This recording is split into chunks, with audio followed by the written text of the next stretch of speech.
I've said repeatedly on the show that I'm not in favor of the vaccine mandates that states like Washington put down. And we, screamed from the rooftops about what the implications would be. And people just dismissed it as, fear-mongering, right-wing, conservative, whatever, anti-vaccine, COVID denier.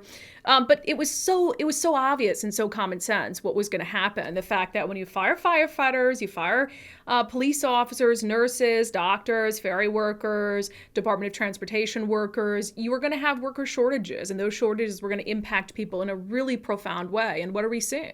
I mean, Harborview Medical Center had a time when it wouldn't even accept all the patients who were coming there in ambulances. The King County Jail had to stop accepting new bookings in the middle of the night. You had the mountain passes closed down for days on end last winter because you didn't have enough plow drivers to clear them. And you've had repeated delays at the ferry system in Washington state, which is a big deal. People don't just use the ferries to go out to the islands and sip rosé. There are people who use the ferries, rely on the ferries to commute. They're stranded without them. And so ferry delays are very serious, and they have been happening with increasing frequency.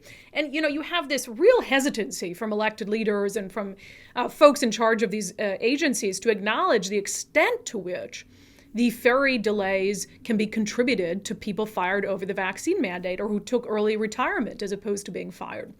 So, I've been, some of my other friends in the media like Dory Monson and Jason Rantz, they have been just screaming from the rooftops about the fact that you have to bring these fired workers back. The CDC says, it's not even us, the CDC says that there's no need to treat vaccinated and unvaccinated people differently.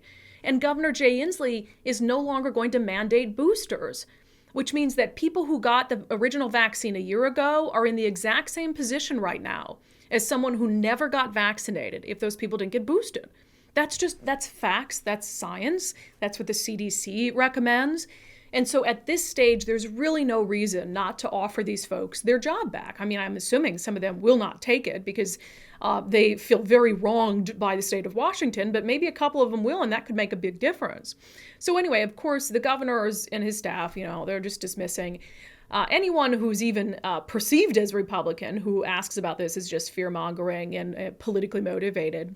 And I saw this commentary from a friend of mine, Dave Ross, who is a host at Cairo News Radio, a Democrat, albeit, I think a moderate Democrat, but someone who has a very well-respected voice among Democratic politicians in our state. Certainly Governor Jay Inslee, Dave Ross, has been around in the Seattle area for years, for decades.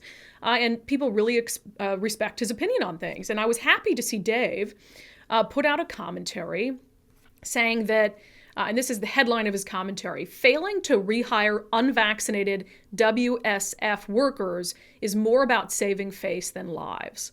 Because that sums up exactly how, I feel about this, what I've been saying about this, and to have Dave Ross, who's a well-respected voice among Democrats, say the exact same thing, I think is more effective. I think it is more meaningful in the eyes of, for instance, the governor and the people who are making these decisions. Sometimes the messenger really does matter.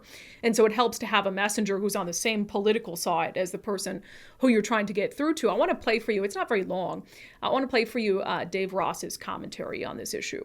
Every time I hear about a ferry trip being canceled due to a crew shortage, I feel sad. Because I know there are crew members who could still be working if only they'd gotten vaccinated 2 years ago. And I don't see why they just can't be rehired. Ferry riders aren't expecting a return to the old schedule. They know ridership is still way down. But to have to cancel runs, even on the reduced schedule, for lack of crew, tells me something's not working. Delays are part of the ferry lifestyle. That's why you keep a few books in the car. But lately, you need an encyclopedia. And while I appreciate the effort to recruit new employees for the future, you need something now. So my suggestion would be to send a bouquet of roses to each of the 121 ferry system employees who were separated for lack of a COVID shot and attach a fancy card offering to rehire them. This might be awkward. Not all will accept. But even if it brings back only 10 or 20, it means fewer runs have to be canceled. I realize most Democrats won't like this idea because they know Republicans, of course, will say, told you so, the vaccine mandates went too far.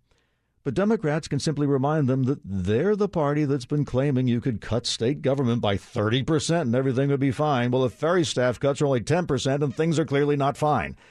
So you're even. The vaccine policy may have been necessary in 2020, but now it looks like it's more about saving face than solving the problem. I think that's very well said. And again, the general takeaway is there is no reason at this point not to offer those ferry workers their jobs back.